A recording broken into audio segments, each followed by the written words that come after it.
আজি অসম বিধানসভাত ঐতিহাসিক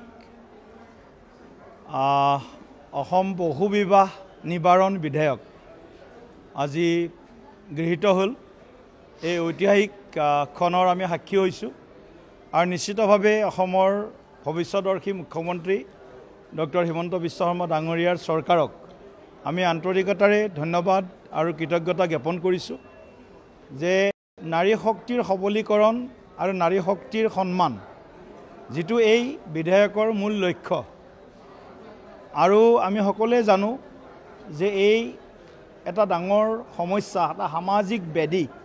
এই ব্যাধিটোক নিৰ্মূল কৰিব লগা হ'লে এখন আইনৰ বহুত দিনৰ অভাৱ আছিলে, প্ৰয়োজন আছিলে। আৰু আজি এই বিধেয়কৰ জৰিয়তে অসম বহুবিবাহ নিবাৰণ বিধেয়কৰ জৰিয়তে যি এক ঐতিহাসিক সিদ্ধান্ত হ'ল আৰু মই ভাল পাইছোঁ যে সকলো পক্ষই আজি এই বিধেয়কখনক প্ৰায় সমৰ্থন কৰিছে।